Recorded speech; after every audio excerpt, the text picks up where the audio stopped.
Dear learners, today we are going to deal about authorization and authentication, digital signature. Introduction. We have probably come across the terms authentication and authorization often in network security. While these terms are often used interchangeably, but are distinct since they are quite different from each other. Authentication and authorization both play significant roles in respect of information security, which enables the security by confirming the identity of users and then granting access to any website or application.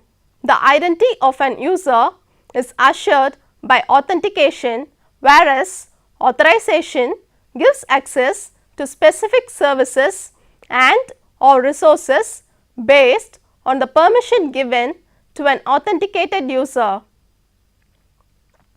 Learning objectives. By the end of this module, one will be able to come to know what is meant by authentication and authorization, have in-depth knowledge about the process involved in authentication and authorization, understand the concept of authentication and authorization through real-time example, recognize the key differences between authentication and authorization, have in-depth knowledge about what is digital signature and its basic requirements, to elaborate how the digital signature works and is created, to understand the importance of digital signature, drawbacks and its applications. Now, let us see what is meant by authentication and authorization. Authentication. This mechanism is used to determine the user's identity before revealing the sensitive information, since it is very crucial for the system where the user's priority is to protect the confidential information. In this process of authentication, the user's individual identity or an entity's identity is verified. In other words, authentication is the process that confirms a user's identity. The credentials verified could be username, password, biometric, etc. The authentication service is concerned in giving an user the confidence in the trustworthiness that a communication is genuine and reliable. Case 1. Single message. The function of the authentication service is to assure the recipient that the message is from the source that is to be from. Case 2. Interactive messages. The authentication service involves two aspects, namely, at the time of connection initiation, the service assures that both the entities are authentic, that is, both entities are that they claim to be. The service must guarantee that the connection between the concerned two entities is not interfered by a third party who can masquerade as one of the two legitimate entities in the intention of unauthorized transmission corruption. Types of authentication services. There are two types of authentication services defined in X.800, namely pure entity authentication. Pure entity authentication is responsible for confirming the identity of a poor entity in an association. Two entities are known as pure entities if they work with the same protocol in different systems. For example, two TCP modules in two communicating systems where two different communicating systems work with a TCP protocol.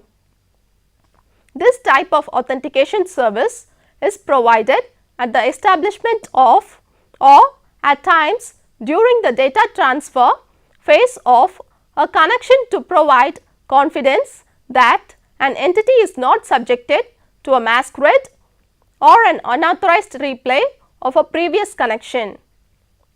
The next is the data origin authentication. Data origin authentication service is responsible for confirming the identity of the source of a data unit. It has nothing to do with the protection against replication or modification of data units, rather supports applications like electronic mail where there are no prior interactions between the communicating entities. For example, sender A sends an electronic document to the receiver B over the internet. For the system to identify that the sender A has sent a message dedicated to the receiver B and no intruder C has modified and replayed the document in order to trick or steal the information, the authentication service is done. At first, through data origin authentication ensures that the sender and receiver are righteous people. Secondly, through peer entity authentication ensures the security of the established connection between the sender and receiver with the help of secret session key so that it could not be intruded. Now, let us see about authorization. Once an user has been authenticated, the authorization process is used to determine what permissions are granted to an authenticated user. Permissions refers to what the user is able to do and see on the website or server, and without them every user would have the same privilege and access rights to the information. Authorization technique is used to check whether the user is permitted to access a particular resource or not by looking up the entries stored in the tables and databases of the respective user. For example, user X wants to access a specific file from the server. To verify whether user X is given the permission to access that specific file or not, authorization service is done. In the given example, the authorization mechanism is as follows. User X sends a request to the server. The server then verifies the identity of user X. The privileges of the authenticated user are checked to verify whether user X is allowed to access that specific file or not, including viewing, modification and deletion of the file. The processes involved in authentication and authorization. Authentication is used by a server when the server needs to know exactly who is accessing their information or site. Authentication is used by a client when the client needs to know that the server is the system it claims to be. In authentication, the user or computer has to prove its identity to the server or client. Usually, authentication by a server entails the use of a username and password. Other ways to authenticate can be through cards, retina scans, voice recognition and fingerprints. Authentication by a client usually involves the server giving a certificate to the client in which a trusted third party such as VeriSign or Thwart states that the server belongs to the entity such as a bank that the client expects it to. Authentication does not determine what tasks the individual can do or what files the individual can see. Authentication merely identifies and verifies who the person or system is. Authorization is a process for a server to determine if the client has the permission to use a particular resource or access to a file. Authorization is generally coupled with authentication, and the type of authentication required for authorization may vary. Authorization restricts free accounts from getting premium features so that every account has access to what capabilities they paid for. Now, let us see the real-time examples of authentication and authorization. Authentication and authorization are used in day-to-day activities of life as well as done together often. Done by people, example, booking and taking a flight. Authentication is done when a passenger shows the flight ticket and a photo ID proof at the airport to get the boarding pass. Airport authorities need to authenticate that the respective person is the one who has to take the flight before giving the boarding pass. Authorization is done when a person shows the boarding pass to the flight attendant to board the specific plane supposed to be flying on, and the flight attendant must authorize a person so that the person can see the inside of the plane and use the resources in the plane while flying from one place to the next. Next is what is done by the computers. For example, to view and access a e-commerce website. Authentication is done to know exactly who is using or viewing the e-commerce site by login before buying products, so they know exactly who their purchases are. Authorization is done to control viewer access of certain pages so that it prevents customers from seeing data of other customers. Now, let us have a view on the key differences between authentication and authorization. Authentication asks the question, who are you? Authorization asks the question, what are you allowed to do? Authentication checks identity of a person to grant access to the system. Authorization checks the privileges or permissions of the concerned person to access the resources. Authentication is performed as the first step. Authorization is generally performed after authentication. Authentication verifies the user credentials. Authorization validates the user permissions. Now, let us see about digital signature. In the fast-paced world of business, there is always the need for speeding up various processes that pertains to the optimization of efficiency while protecting the privacy of the business and its customers.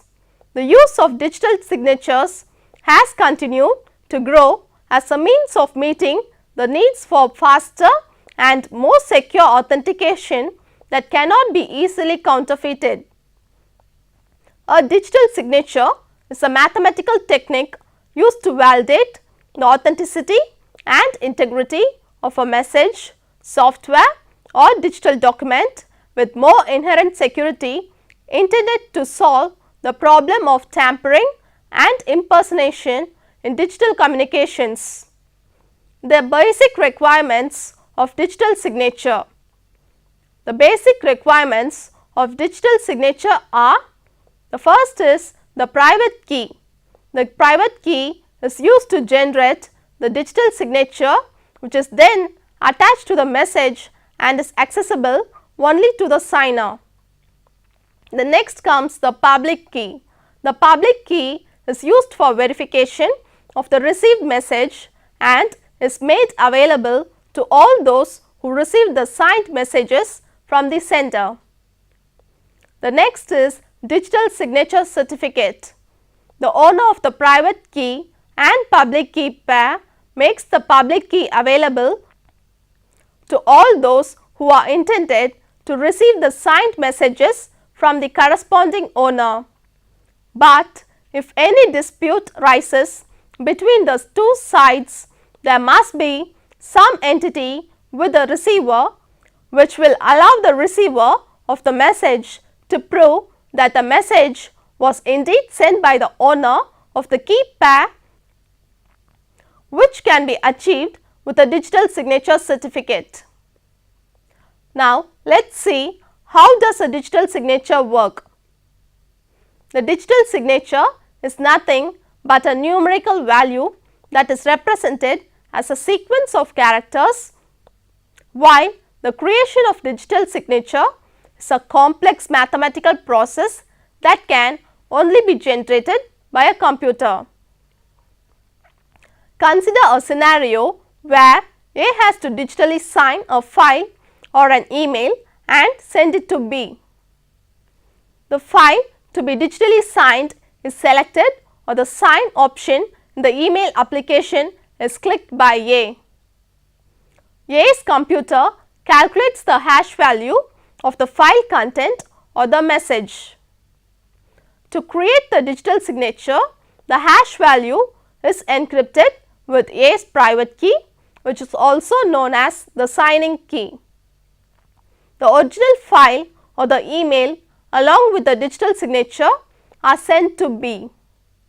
After the signed message is received by B, the email application identifies whether the message has been signed.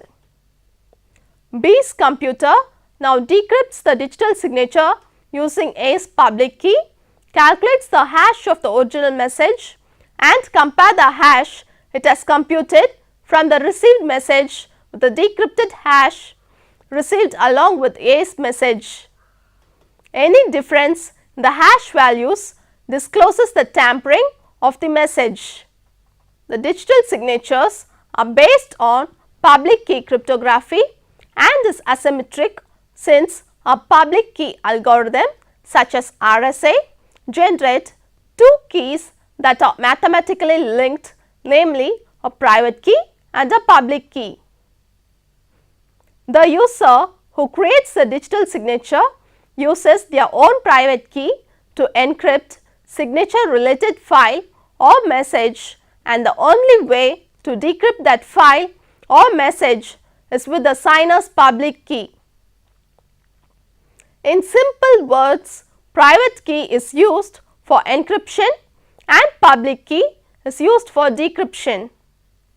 Thus, the digital signatures are authenticated but requires all the parties to trust that the user who creates the signature keep their own private key secret, because if someone else has access to the signer's private key, that person could create fraudulent digital signatures in the name of the private key holder. Three algorithms are involved in the digital signature process, namely the key generation algorithm. The key generation algorithm, which provides a pair of keys, namely the private key and the public key. The signing algorithm, which produces a signature upon the receival of a private key and the file or message that is signed. The last one is the verification algorithm, which examines for the authenticity of the messages by verifying it along with the signature and the public key.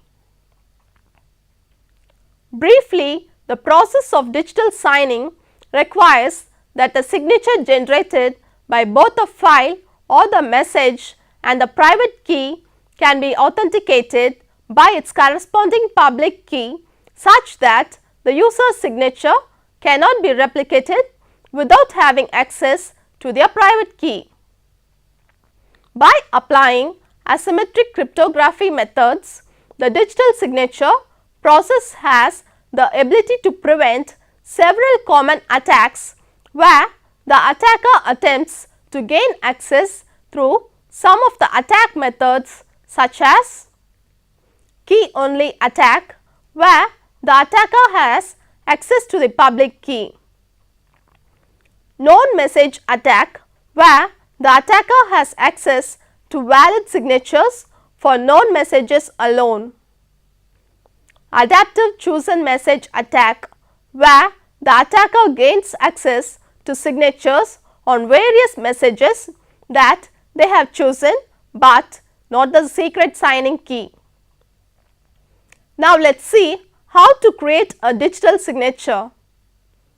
To provide authenticity, integrity and non-repudiation to electronic documents, in order to use the internet as the safe and secure medium for e-commerce and e-governance, digital signature is used. The digital signature on a e-document is nothing but the hash value of a message when encrypted with the private key of the sender.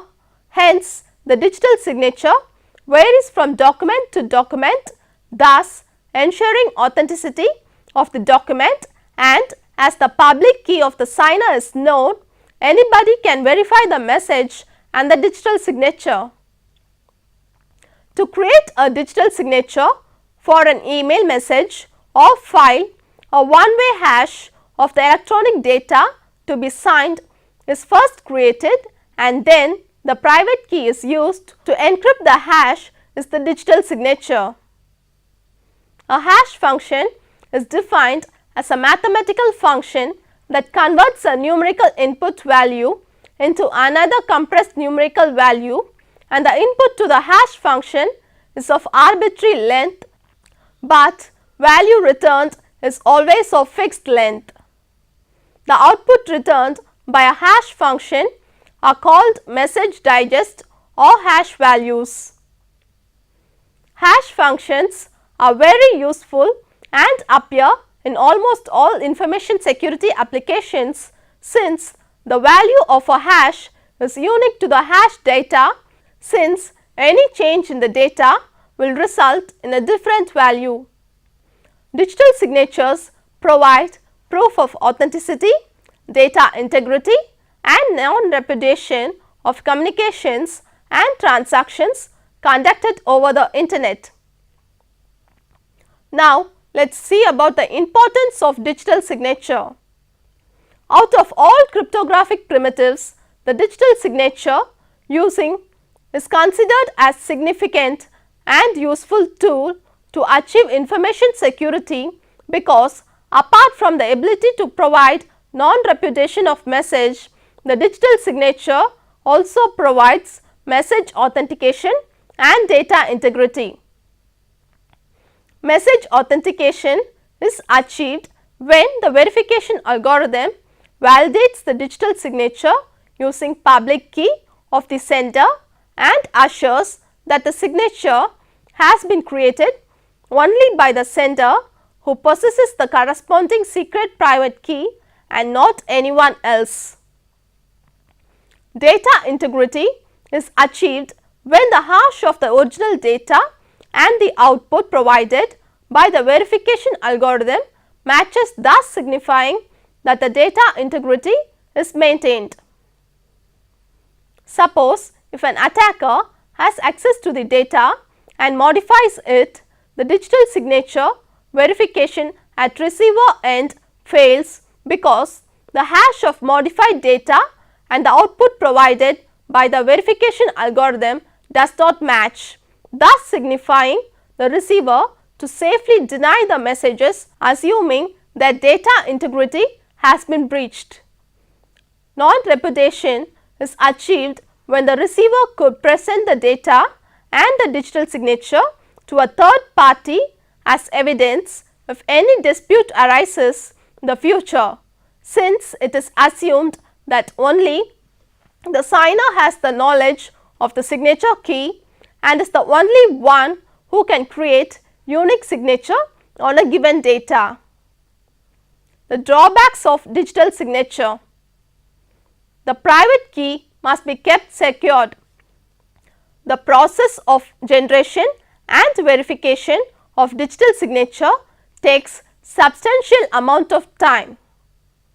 For using the digital signature, the user has to obtain private and public key, whereas the receiver has to obtain the digital signature certificate too. Now, let us see about the uses of digital signature.